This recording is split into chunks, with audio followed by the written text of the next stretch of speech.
les va? Espero que se encuentren bien. Bueno, seguimos con estos videitos para intentar aclarar un poco los temas bastante complejos que trata la filosofía, pero que quizás estos videos ayuden a comprender las clases que les voy mandando. Recordemos que estuvimos viendo algunos temas sobre ética, ¿no? Esta disciplina, esta rama de la filosofía que se pregunta por lo que está bien y lo que está mal, ¿no? En contraposición a la moral, que la moral establece cuáles son aquellas acciones correctas o incorrectas. Bueno, la ética siempre juega este rol de problematización de las acciones propias de la moral, ¿no? Bueno, estuvimos viendo dos posturas muy importantes en la historia de la filosofía occidental, como es la postura de Aristóteles, ¿no? Que plantea o que responde a esta pregunta, ¿qué es lo que está bien? Diciendo que es aquello que causa felicidad, ¿no? Pero no solamente felicidad para uno mismo, sino felicidad para la comunidad, ¿no? Para la comunidad en general.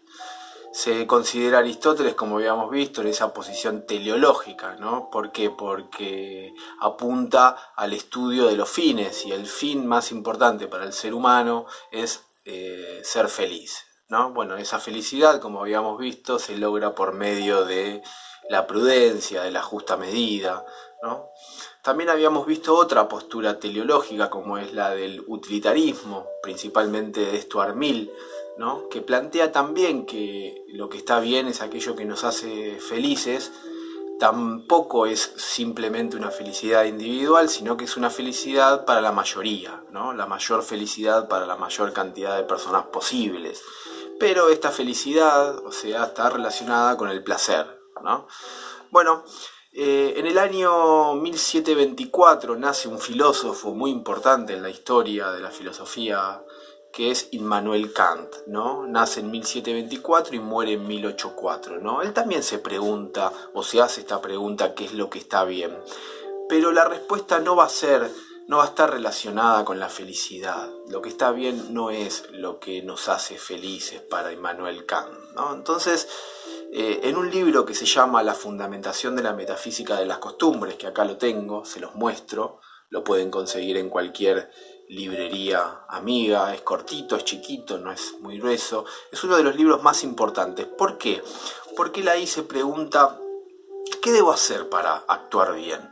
Es una pregunta muy atinada para estos tiempos que corren, ¿no? A Immanuel Kant se lo considera un filósofo trascendental. ¿Por qué trascendental? Porque de alguna manera trasciende la experiencia, ¿no? O sea, la fórmula para encontrar sobre lo que se debe hacer para actuar bien no la encuentra en la experiencia, no la encuentra en lo cotidiano. O sea, no está bien o mal porque la acción termine bien o mal, ¿no? Esto no lo vamos a aclarar, sino que lo que importa es la intención, qué es lo que nos mueve, qué es lo que nos motiva a realizar una acción, no el resultado, ¿no? Entonces, se basa de alguna manera Immanuel Kant no en la experiencia, en lo que sentimos, sino en la razón pura, dice Immanuel, ¿no? Esta razón pura hace que mi voluntad sea buena, mi deseo sea bueno. Entonces, el solo hecho de tener voluntad implica que la acción sea buena. Y claro que no, porque uno puede tener voluntad, por ejemplo, para matar a alguien, puedo tener deseo para lastimar a otra persona, ¿no? Entonces en esa condición la voluntad no sería bueno, ¿no? Entonces, dice Kant, es necesario para construir una ética que existan reglas universales, reglas que sean para todos iguales, parámetros iguales que no distingan la edad, el género, la raza, la etnia, ¿no? Que sean reglas casi matemáticas que sirvan de parámetros para que todos podamos guiarnos cómo actuar. Y esas reglas deben estar por fuera de la experiencia. La experiencia no tiene que que condicionarlos, no tienen que ser independientes de ella. ¿Y dónde encuentro esas reglas?, se pregunta Kant. Esas reglas que me van a permitir a mí actuar bien. Bueno, las encuentro en la conciencia, ¿no? La conciencia para Kant es aquello, ¿no?, que de alguna manera está ahí en el fondo, ¿no?, que nos dice interiormente qué es lo que está bien y qué es lo que está mal, más allá de lo que deseamos, ¿no? Esa conciencia él le da el nombre de deber, ¿no? Aquello que de alguna manera se impone, ¿no? Es una razón práctica, ¿no? Es un imperativo, ¿no? Es una orden que me manda la conciencia, ¿no? Es una orden que lo que hace es producir ese deseo o modificarlo y hacerlo bueno, ¿no? Reconocerlo si ese deseo es bueno o es malo, ¿no? Entonces influye sobre mis acciones, sobre mis deseos, ¿no? ¿Y qué tipo de acciones puedo encontrar en el ser humano?, se pregunta Kant. Bueno, hay tres grandes tipos de acciones que me gustaría que pensemos entre todos, ¿no? ¿Por qué? Porque esa conciencia, ese deber que de alguna manera está en nuestro pensamiento, es una orden que se impone para todos iguales. Y dice de esta manera, miren, yo les voy a mostrar cómo funciona. Dice: obra de tal manera que aquello que deseas realizar se vuelva una ley universal. ¿Qué significa esto, no? Cada vez que vamos a hacer una acción, dice Kant, para saber si es buena o es mala, nos debemos guiar en esa ley que nos dice la conciencia. Antes de hacer una actividad tengo que pensar qué sucedería si esto que estoy por hacer todos lo harían, ¿no? Entonces, si me encuentro con una persona y me conviene mentir porque eso me va a causar una acción que me va a producir felicidad, ¿no? La pregunta que uno debería hacer: ¿qué sucedería si todas las personas mintiesen, ¿no? ¿O qué sucedería si a mí me mintiesen, ¿no? Me mintieran, perdón. Ahora, cada vez que voy a realizar una acción, el deber, el imperativo, debe de alguna manera hacer bueno esa voluntad o ese deseo. Lo hace bueno cuando esta ley se impone y de alguna manera filtra o tamiza ese deseo. Entonces hay tres tipos de acciones que tenemos los seres humanos para Immanuel Kant. O actuamos siguiendo esa ley, ese deber, ese imperativo, o actuamos contrario a ese deber, o actuamos en un punto intermedio. A ver, ¿cómo serían las acciones contrarias al deber? Vamos a poner un ejemplo actual. Vamos a suponer que en estos momentos deseo juntarme con amigos, ¿no?, y con seres queridos en esta pandemia a comer, a cenar.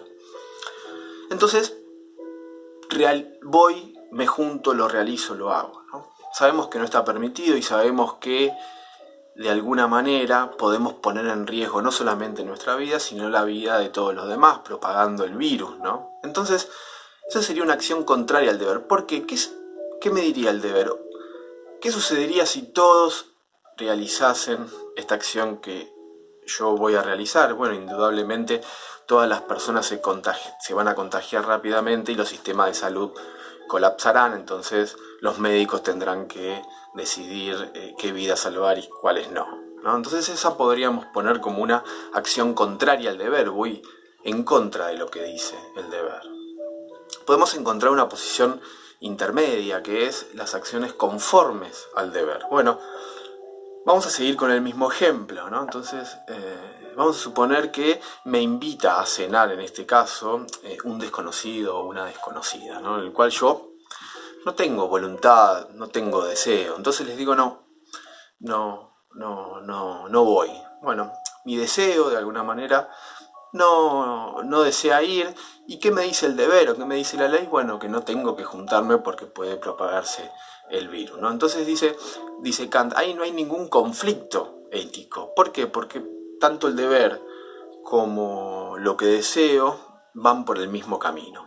Estas acciones, las contrarias al deber y las conformes al deber, no tienen valor moral. ¿Qué significa? Dice Kant, no significa que está bien ni está mal. ¿Cuáles son las acciones verdaderas que están bien para Kant? Son aquellas que se llaman acciones por deber. Son aquellas que solamente son motivadas o impulsadas por el deber. Sigamos con este ejemplo. Me invitan a cenar, en este caso, una persona que aprecio, ¿no? Una persona que quiero, familiares, etcétera, ¿no? Y entonces mi deseo tiene muchas ganas de juntarse, como todo nos pasa hoy en día, ¿no? Pero el deber me dice, no conviene porque si todos actuasen de esa manera, el virus se propaga. Entonces decido no asistir, decido seguir mi deber, decido seguir la ley imperativa, no mi deseo. Entonces, con esto concluimos, ¿no? Porque Kant lo que plantea es que es interesante porque nos deja pensando, más allá de las críticas que se le puede hacer, es que la ética o lo que está bien no tiene que ver con la felicidad. La felicidad va por un camino y lo que está bien va por otro camino.